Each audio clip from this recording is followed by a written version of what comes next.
Chegar nos primeiros R$ 100.000. Olha, isso é uma conquista. E que conquista! É um marco que, vamos ser sinceros, a grande maioria das pessoas, infelizmente, nunca vai alcançar. Então, antes de mais nada, é hora de respirar fundo e sentir um baita orgulho. Dá uma olhada nesse número. 6 dígitos. Isso aí é o resultado de anos de trabalho, né? De muito sacrifício, de disciplina. É real. Mas ok, passou a comemoração, e aí vem aquela pergunta que não quer calar. E agora? O que fazer com isso? A euforia do começo, ela some e dá lugar para uma ansiedade que, nossa, chega a paralisar. É tanta opção, tanto barulho de todo lado. Cripto, imóvel, ações, essa incerteza toda pode ser esmagadora, de verdade. E é aqui que a gente chega no ponto central de toda essa conversa. Parece loucura dizer isso, mas juntar o dinheiro, essa é a parte fácil. O desafio de verdade, o que pega mesmo, não é acumular o capital. É saber o que fazer com ele para não jogar todo o progresso fora e aí sim construir riqueza de verdade. Beleza, então vamos mergulhar nisso. Porque ter R$ 100.000 na conta não é como ganhar um prêmio, sabe? É um ponto de virada, um momento super crítico. As decisões que são tomadas agora, elas têm um peso gigantesco e vão literalmente definir a rota financeira das próximas décadas. Primeiro, a gente precisa encarar uma verdade que pode ser um pouco dura. R$ 100.000 tornam uma pessoa financeiramente estável. Isso é fantástico, sério, mas não deixam ninguém rico. Estabilidade dá segurança, claro, mas é a riqueza que dá a liberdade. Entender a diferença entre essas duas coisas é a chave de tudo para o que vem a seguir. Então, o ponto crucial é este: não se chegou na linha de chegada. Muito pelo contrário. Essa é a linha de partida para a verdadeira construção de riqueza.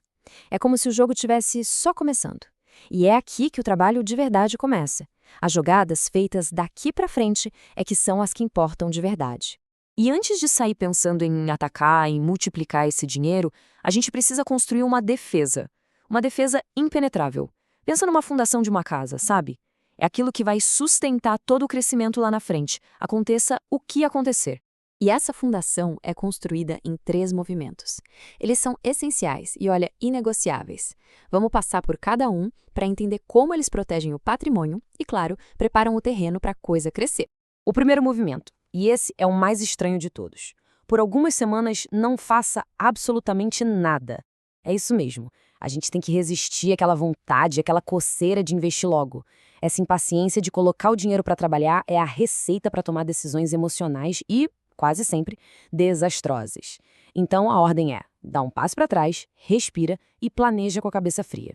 Segundo movimento, reserva de emergência. Importante, isso não é investimento, é um seguro de vida financeiro. Mas só porque é um seguro não quer dizer que o dinheiro tem que ficar lá parado, rendendo uma miséria. Dá uma olhada nesse gráfico. Um CDB simples, que rende 100% do CDI, pode render quase o dobro da poupança. É um ganho bem expressivo só por não ter preguiça e alocar esse dinheiro seguro de um jeito mais inteligente. E o terceiro movimento? Bom, esse aqui é matemática pura, não tem discussão. Tentar investir para ganhar, sei lá, 10% ao ano, enquanto se tem uma dívida de cartão de crédito que custa 200, 300% ao ano, isso é literalmente pagar para ficar mais pobre. Acabar com uma dívida de juros altos te dá um retorno imediato, garantido e sem risco nenhum. Nenhum investimento no mundo consegue oferecer isso. Ponto final. Pronto. Com a defesa sólida, com a fundação no lugar, agora sim é hora de partir para o ataque. O foco agora muda completamente. A gente vai para as ações que realmente fazem o dinheiro crescer de forma significativa e, mais importante, consistente com o passar do tempo. Mas calma, antes de sair escolhendo ações e fundos, é preciso usar as armas que o próprio sistema oferece. Contas de previdência privada, tipo PGBL e VGBL, são ferramentas de investimento com vantagens nos impostos. E atenção aqui, elas não servem só para aposentadoria não. Elas são verdadeiras máquinas de crescimento, porque permitem que o dinheiro renda por décadas com impostos adiados. Isso potencializa, e muito, o efeito dos juros compostos. E este slide aqui, ele mostra a verdadeira mágica da coisa, o poder do tempo. Como estratégia super simples, sem inventar a roda, os juros compostos fazem o trabalho pesado. Olha só a linha do tempo. Em 10 anos, aqueles 100 mil viram 260 mil. Em 20 anos, 670. Em 30 anos, mais de R$ 1.700.000. Não é sobre ficar rico rápido. É sobre ficar rico de um jeito quase inevitável. Ok, mas como é que se coloca R$ 100.000 no mercado? Chegar e jogar tudo de uma vez? É bem arriscado. A estratégia chamada de DCA, ou preço médio, resolve exatamente isso. A ideia é investir aos poucos. Por exemplo, 20 mil por mês durante 5 meses. Fazendo isso, o risco de comprar tudo num dia ruim, bem no pico do mercado antes de uma queda, diminui drasticamente. Beleza, o dinheiro está lá, investido, crescendo, maravilha. Só que agora o desafio muda de novo. Agora é preciso proteger essa carteira do seu maior inimigo. E não é a inflação, não é o governo. O maior inimigo são as próprias emoções e os impulsos. A primeira linha de defesa contra si mesmo é a diversificação de verdade.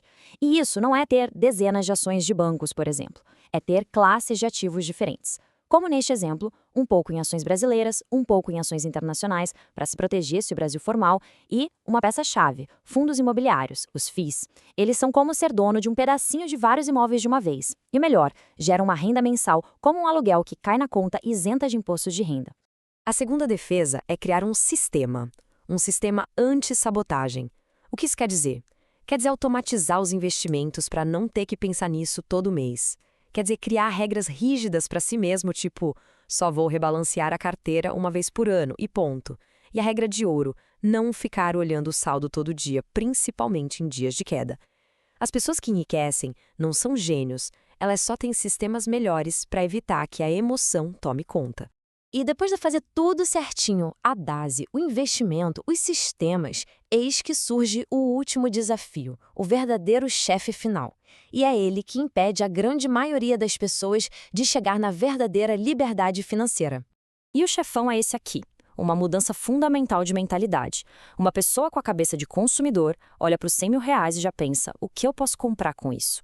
Já a pessoa com a cabeça de investidor entende que o padrão de vida dela tem que ser bancado pelo que o dinheiro rende e não pelo dinheiro em si. O bolo principal, esse não se mexe. E essa é a grande armadilha, é a chamada inflação do estilo de vida. Assim que se alcança um novo patamar financeiro, a tentação de trocar o carro, de mudar para um apartamento maior, de comprar roupas mais caras, ela é gigante. Só que essa inflação do padrão de vida garante uma coisa: não importa o quanto a renda aumente, a pessoa sempre vai voltar para a estaca zero.